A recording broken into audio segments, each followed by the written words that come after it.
Ningú no m'ha dit mai que sóc discapacitada. Si m'ho haguessin dit, segur que no m'hauria agradat gens. M'hauria molestat tant o més com els molesta a l'Adrià, al Jordi, a l'Elisabet i a la Rosa. Mireu-los i escolteu-los.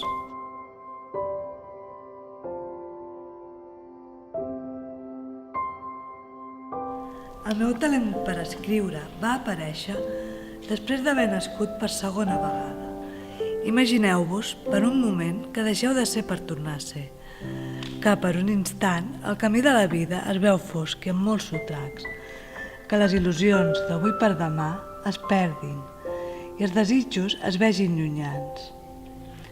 No penseu que us vull filosofar, però perquè pugueu imaginar el canvi de vida en el que em vaig haver d'enfrontar, només ho puc explicar en forma de paraules. El meu temps es va aturar i vaig adonar-me'n que la millor manera de superar-ho era fent-ho per escrit.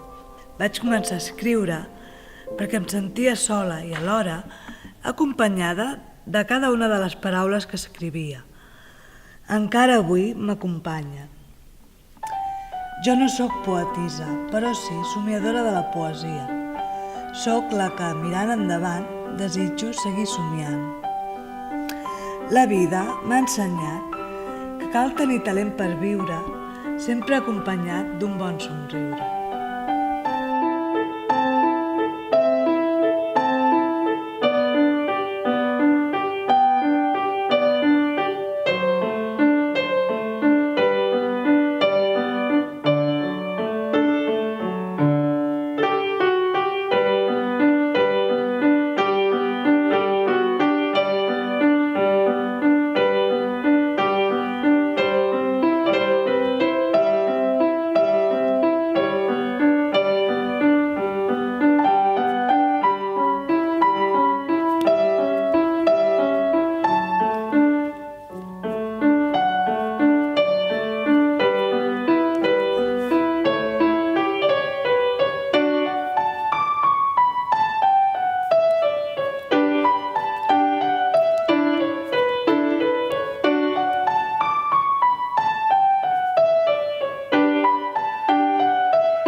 Ja m'agradaria ballar com balla l'Adrià, quina enveja em fa, perquè jo d'això no en sé.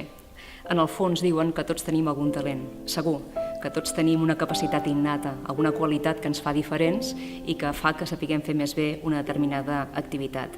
I ens agrada que se'ns reconegui per allò que sabem fer bé, que ens digui que bé que fas això, i no tant que se'ns destaqui allò que no fem tan bé.